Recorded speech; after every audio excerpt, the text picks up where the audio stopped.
It's about Fox News calling Mr. Rogers evil. Okay, Abby, to answer your first question, is Mr. Rogers evil? Of course he's evil. Look at that creepy bastard. No, I'm just kidding. He's probably just a pedophile or something. Who wears a sweater vest, right? And then they insulted Sesame Street! Sesame Street! How can they insult Sesame Street? I mean, Sesame Street's the best thing that ever happened to children's television! Okay, Sesame Street's the best? Did you, what? Did you miss Thundercats and Voltron? I mean, those were way better than Sesame Street. They neglect to really talk about what's actually the problem. They blame a television show.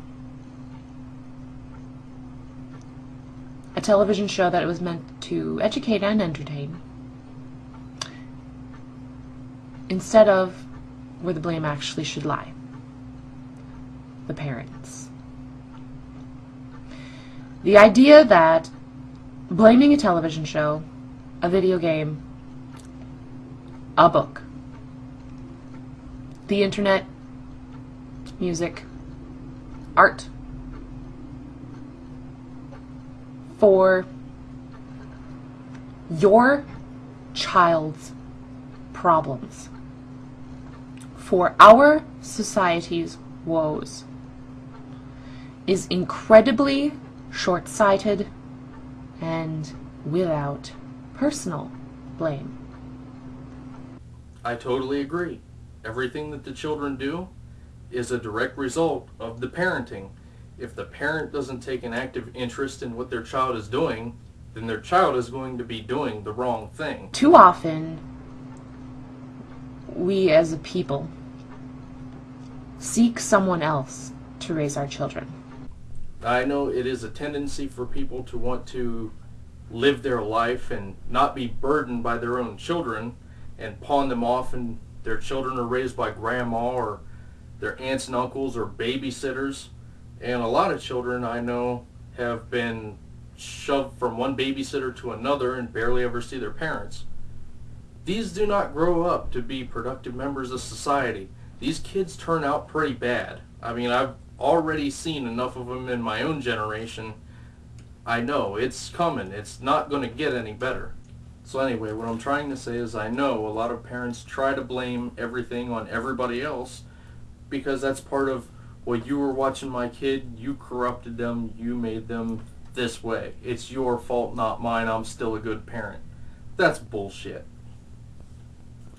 Now, I have never been one to pawn off my child. You can even ask her. She's down here while I'm filming.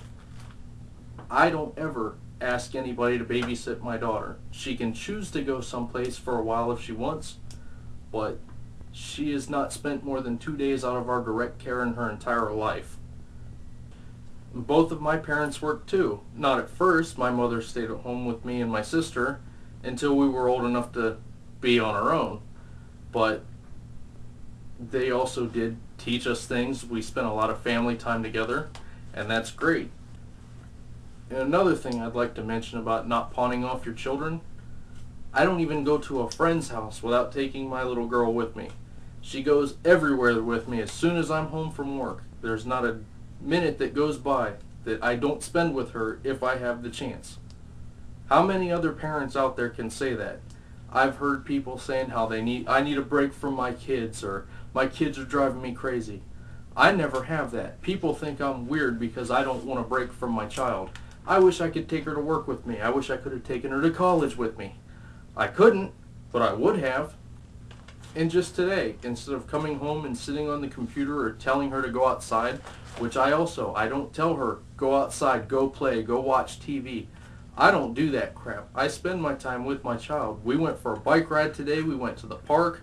We went out for dinner. We threw rocks in the creek and seen who could make the biggest splash. What else did we do, huh? Rode the ramp. Oh, when we rode the ramps at the bike track. It's become a rule of society that both parents have to work. I did not want anybody else raising my daughter except for my wife and me.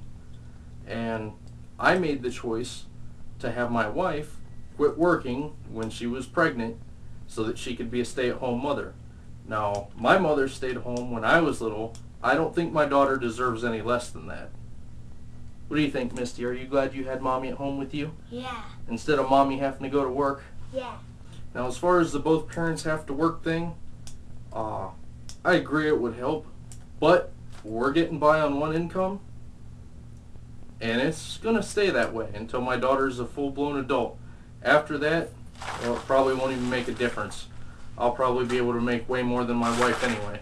I come from a family where both parents worked, and my family still took the time to talk to me about things, to help me with my homework, to tell me, "You're watching too much television, turn it off and go outside."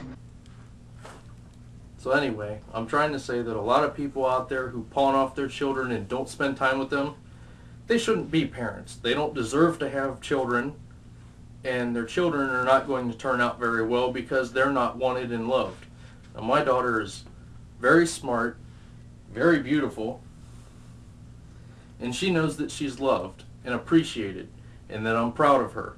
And I don't care if you think pride is a sin. I'm proud of my daughter. So anyway,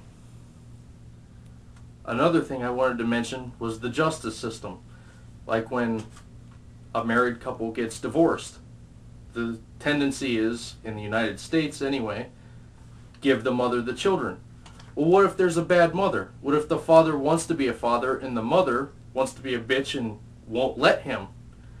Now they're making the child suffer because they're favoring women in the court battle. I don't think that's right.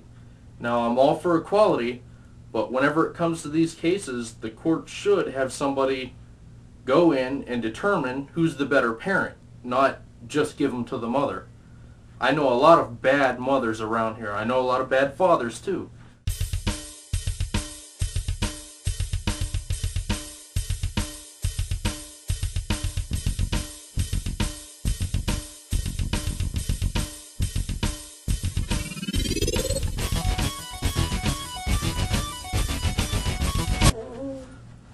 See, I don't even take a break from my child when I'm filming. Oh, come on, look at the camera, honey. I love you.